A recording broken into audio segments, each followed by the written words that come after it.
Master है हम। तो फिर ये क्या पढ़ाई? ए दादा बाकी तक कॉमेडी है तो मास्टर है तो। अरे देखिए एक बार वो भी होना चाहिए। जानते हैं ये बहुत बढ़िया कमर हिलाती है, बहुत बढ़िया। इनका कमर का आप दीवाना नहीं हो गए तो जो चाहिए से सो हो जाओ। कमर जो आप ऐसे वाला जो मारती है ना बाप, ऐसे ऐसे करते चल जाए ठीक ना। स्प्रिंग है कमर में, का अंदर में लगा है पता ना कौन सा चक्की का आटा खाते लच लच करता है। अभी गुंजन जब भी आए हैं उनके साथ होगा जब धनकुट्टी का मशीन ना, उसमें आपका कमर जो है ना एकदम पिसा जाएगा। आशीर्वाद ऐसे ऐसे चलाना है ठीक ना। हमको उतना नहीं होता है, इन्हीं लोग का देख के थोड़ा बहुत प्रैक्टिस करते हैं। अभी आप दोनों आई है ना, चांदनी और छाया जी, गर्दा मच जाएगा। और आपका नाम?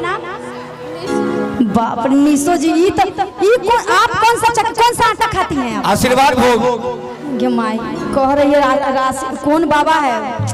रामदेव बाबा के आटा खाती हैं। कौन बाबा का? रामदेव बाबा जी का आटा खाती हैं। ललका लंगोटा होता है। और आपका नाम? आपका? पूजा मिश्रा। खुश रहिए आप। अभी मजा सबको दीजिएगा अपना डांस के माध्यम से। आपका? बुलबुल मिश्रा। वाह बुलबुल जी, सबका नाम जान गए नहीं? सब जब आप भी मिल लीजिए सर से। बहुत लड़की कलाकार को क्या होता है ना कि लिखा रहता है तो पब्लिक से प्यार हो जाता है। किसी का हो गया, तालियां होनी चाहिए। जो बच्ची है वो भी आ जाइए, दिल लगाइए, प्यार बढ़ाइए, आ जाइए, है ना। अरे रोहन हाला चाला, आप अपना कमर का प्रदर्शन यहाँ दिखाइएगा ठीक ना। देखिएगा कितना दीवाना हो जाए। अरे रोहन हाला चाला हमारा सालिया हो, हंसना तो मिटे दुख पलैया हो। आया के दिल के हवे अल्लाह पर है। इनको आप अपना कमर का दीवाना कर दीजिए। अभी हम फास्ट गाएंगे। हम हो पापर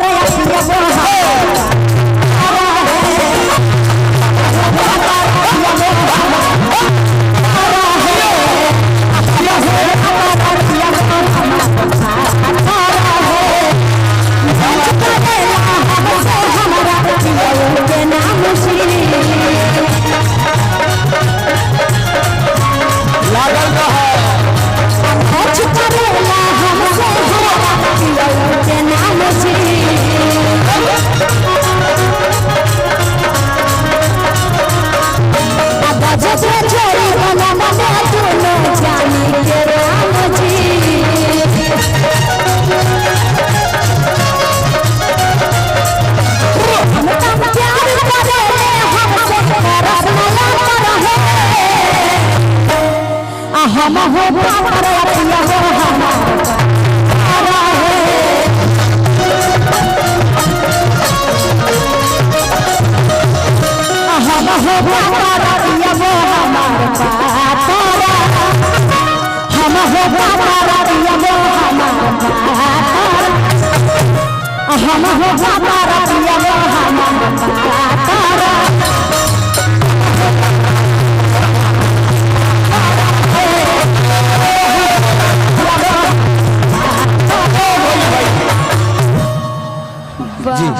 आइए छोटे अवधेश बाबू की तरफ से 1001 रुपए का पुरस्कार, बहुत बहुत धन्यवाद। एक बार मैं चाहूंगा छोटे अवधेश बाबू के लिए जोरदार तालियां हो जाए आप सबों की तरफ से। और आइए आदरणीय हमारे अवधेश बाबू जो हमारे सरताज हैं, इनके तरफ से भी पुरस्कार है। और एक